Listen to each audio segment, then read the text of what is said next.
आईने हिंदी के एक नए एपिसोड में आपका स्वागत है। दोस्तों, भारत के महत्वाकांक्षी फिफ्थ जनरेशन स्टेल्थ फाइटर यानी एमका प्रोग्राम को लेकर एक और बड़ी महत्वपूर्ण जानकारी सामने आई है। अब तक एडवांस मीडियम कॉम्बैट एयरक्राफ्ट के इंजन, स्टेल्थ डिजाइन, हथियारों को लेकर काफी चर्चा होती रही, लेकिन इस बार खबर विमान के दिमाग और आंखों से जुड़ी है। भारत के रक्षा इलेक्ट्रॉनिक कंपनी डेटा पैटर्न्स ने पुष्टि कर दी है इस बात की कि वो एडवांस मीडियम कॉम्बैट एयरक्राफ्ट के लिए ग्लास कॉकपिट विकसित कर रहे हैं। इतना ही नहीं, तेजस मार्क टू के लिए बनाए जा रहे मिशन मैनेजमेंट सिस्टम को भविष्य में एमका में इस्तेमाल करने की बात की पुष्टि हो चुकी है। इस खबर का मतलब क्या है, भारत के लिए यह कितना बड़ा कदम है और कैसे ये एडवांस मीडियम कॉम्बैट एयरक्राफ्ट के विकास को तेज और कम जोखिम वाला बना सकता है, आइए विस्तार से समझते हैं। देखिए, पहले हम एमका के बारे में बात करते हैं।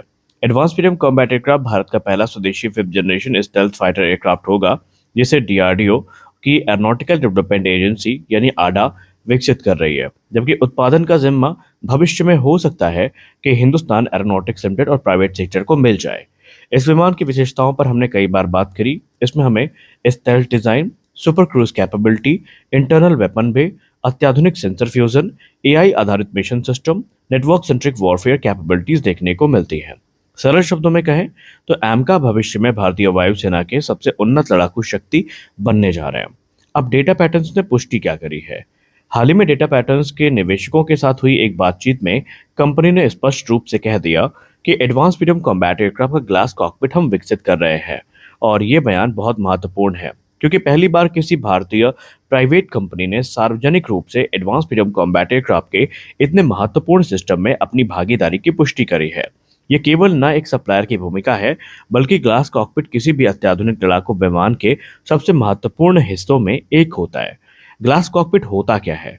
देखिए, पुराने लड़ाकू विमानों में पायलट के सामने सैकड़ों एनालॉग मीटर और गेज होते थे, लेकिन आधुनिक विमानों में उनकी जगह डिजिटल डिस्प्ले ने ले ली है और इसे ही ग्लास कॉकपिट कहा जाता है।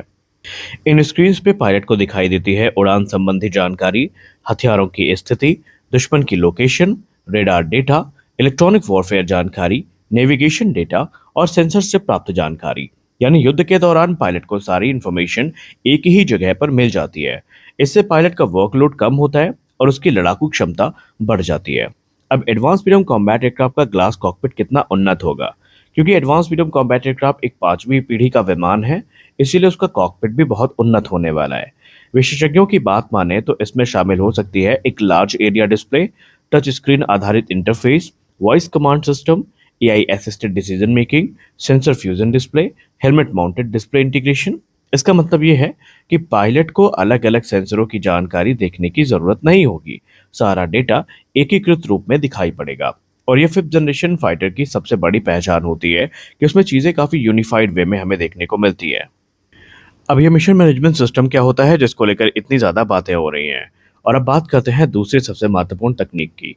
डेटा पैटर्न्स ने बताया कि तेजस मार्क टू के लिए जो मिशन मैनेजमेंट सिस्टम विकसित किया जा रहा है, वही आगे चल के एडवांस मीडियम कॉम्बैट एयरक्राफ्ट में भी इस्तेमाल किया जाएगा। मिशन मैनेजमेंट सिस्टम को विमान का ब्रेन कहा जा सकता है। यह सिस्टम नियंत्रित करता है रेडार को, सेंसर्स को, हथियार को, संचार प्रणाली को, इलेक्ट्रॉनिक वॉरफेयर सिस्टम को, नेविगेशन सिस्टम को, और इन सभी से आने वाले डेटा को एकीकृत करके पायलट के सामने ये प्रस्तुत करता है। और यहीं पर यह सिस्टम काफी महत्वपूर्ण बन जाता है। ये भारत के लिए एक बहुत स्मार्ट रणनीति है। अगर पूरी तरीके से हम नई तकनीक को सीधे एडवांस मीडियम कॉम्बैट एयरक्राफ्ट पर विकसित करने जाएंगे तो जोखिम काफी बढ़ जाता। लेकिन पहले तेजस मार्क टू पर इन तकनीकों का परीक्षण होगा। जब वे सफल हो जाएंगी तो उन्हें एडवांस मीडियम कॉम्बैट एयरक्राफ्ट में शामिल कर लिया जाएगा। इसके बहुत सारे फायदे होंगे। पहला फायदा तो ये है कि तकनीकी जोखिम काफी कम हो जाएगा। दूसरा फायदा ये है कि विकास का समय घटेगा। तीसरा फायदा ये है कि लागत कम होगी। और चौथा फायदा ये है कि रख रखाव और लॉजिस्टिक में समानता आएगी। निजी कंपनियों की भूमिका भी यहाँ पर बढ़ती नजर आ रही है।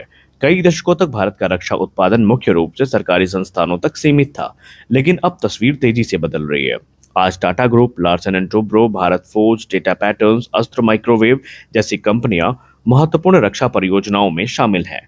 एडवांस मीडियम कॉम्बैट एयरक्राफ्ट में डेटा पैटर्न्स की भागीदारी इस बदलाव का एक बड़ा उदाहरण है। डेटा पैटर्न्स आगे करके बहुत कुछ करना चाहती है। कंपनी ने केवल ग्लास कॉकपिट तक सीमित रहने की बात नहीं करी है। उन्होंने ये संकेत भी दिया है कि भविष्य में वह काम करना चाहती है एयरबॉर्न रेडार्स पर, खासकर एयरबॉर्न ईसा रेडार पर, रेडार वार्निंग रिसीवर्स पर, सेंसर सिस्टम पर इलेक्ट्रॉनिक वॉरफेयर सिस्टम पर और एडवांस एवियोनिक्स जैसे क्षेत्रों में। और यदि ऐसा हो जाता है तो भारत की स्वदेशी रक्षा क्षमता को बड़ा लाभ मिलेगा। आज दुनिया के बहुत कम देशों के पास ऐसी क्षमता है कि वे अपने 5वीं पीढ़ी के लड़ाकू विमानों के लिए महत्वपूर्ण इलेक्ट्रॉनिक सिस्टम स्वयं विकसित कर सकें। भारत इस दिशा में तेजी से आगे बढ़ रहा है। एडवांस मीडियम कॉम्बैट एयरक्राफ्ट के लिए stealth airframe, mission computer, cockpit system, sensor fusion, electronic warfare जैसी तकनीकों का स्वदेशी विकास भारत को रक्षा क्षेत्र में आत्मनिर्भर बनाएगा। यह केवल सैन्य शक्ति का मामला नहीं है, यह राष्ट्रीय तकनीकी क्षमता, रोजगार, निर्यात, रणनीतिक स्वतंत्रता से भी जुड़ा हुआ है। तो कुल मिलाकर हम ये कह सकते हैं कि डेटा पैटर्न्स ने ये पुष्टि एडवांस फ्रीडम कॉम्बैट एयरक्राफ्ट कार्यक्रम के लिए बेहद सकारात्मक रूप में करी है, और ये एक सकारात्मक संकेत है कि हम इस प्रोग्राम में काफी तेजी के साथ बढ़ रहे हैं। और अब यह स्पष्ट हो गया है कि भारत केवल विमान का ढांचा नहीं बना रहा है, बल्कि उसके भीतर जटिल इलेक्ट्रॉनिक सिस्टम भी देश के भीतर विकसित किया जा रहा है। एडवांस फ्रीडम कॉम्बैट एयरक्राफ्ट हो गया या तेजस मार्क 2 हो गया, कई सारी चीजें हैं, इनमें इंटरकनेक्टेड है, जो कि प्रोजेक्ट के जोखिम को कम करेंगी और भारत को 5th जनरेशन फाइटर टेक्नोलॉजी के क्षेत्र में एक मजबूत स्थिति में पहुंचाएंगी। आने वाले वर्षों में यदि data patterns, radar, electronic warfare और अन्य महत्वपूर्ण प्रणालियों में सफल हो जाती है तो एडवांस मीडियम कॉम्बैट एयरक्राफ्ट वास्तव में भारत की आत्मनिर्भर रक्षा प्रतीक बन जाएगा। हमने कल की वीडियो में आपसे एक और महत्वपूर्ण विषय पर चर्चा करी थी, जहां पर हमने भारत के इंजन डेवलपमेंट प्रोग्राम के बारे में बात करी थी, और मैंने आपको एक इंडिकेशन दिया था कि पहली बार हमें भारत के किसी प्रोग्राम में देखने को मिल रहा है कि हम वर्तमान से ज्यादा भविष्य को देकर अपने कदम बढ़ा रहे हैं, और ये स्ट्रैटेजी हमारे लिए किसी वरदान से कम नहीं है, क्योंकि एडवांस मीडियम कॉम्बैट एयरक्राफ्ट में चीज़ें बहुत तेजी से बदल रही हैं। पहले एक तरफ जहां ये माना जा रहा था कि हम एक नॉर्मल इंजन विकसित कर लेंगे 110 किलो न्यूटन का, उसके साथ हम एमका को उड़ाएंगे, तो अब ये भी क्लियर हो गया है कि एमका में कोई नॉर्मल इंजन नहीं, बल्कि हम 6th जनरेशन इंजन तक के ऑप्शंस को यहाँ पर देख रहे हैं। और इसीलिए एडवांस मीडियम कॉम्बैट एयरक्राफ्ट में कुछ बदलाव भी किए गए हैं, खासकर इसके इंजन बे में, जहाँ पर आने वाले भविष्य में वेरिएबल साइकिल इंजन हो गए, इनके लिए जगह जो है वो छोड़ी गई है। और ऐसा भी नहीं है कि उसके आने के लिए हमें जो एमका है इसमें मेजर डिज़ाइन चेंजेस या मॉडिफिकेशंस करनी पड़ेंगी। एग्जिस्टिंग डिज़ाइन जो है यही ऐसे बनाई जाएगी कि ये भविष्य में जो वेरिएबल साइकिल इंजन है उसको होस्ट कर सके, और इसके लिए जो जिम्मेदारी है सैफरान और जीटीआरई ने अपने कंधे पर संभाल ली है। तो इतना तो क्लियर है कि जिस प्रकार का अभी तक डेवलपमेंट देखने को मिला है और जैसी जैसी information request for proposal issue होने के बाद सामने आ रही है, वो इसी तरह इंगित कर रही हैं कि भविष्य में एडवांस मीडियम कॉम्बैट एयरक्राफ्ट काफ़ी फास्ट ट्रैक हो सकता है, और हमें कुछ ऐसी चीज़ें भी देखने को मिल सकती हैं जो अभी तक एक्सपेक्टेड नहीं थी। आप इन सब डेवलपमेंट्स को लेकर क्या सोचते हैं? क्या आपको भी लगता है कि भारत का डिफेंस प्रोग्राम अब एक सही रास्ते पर चल चुका है? अपनी राय आप हमें ज़रूर दें। मिलते हैं अगले वीडियो में कुछ और अपडेट्स के साथ, तब तक के लिए जय हिंद।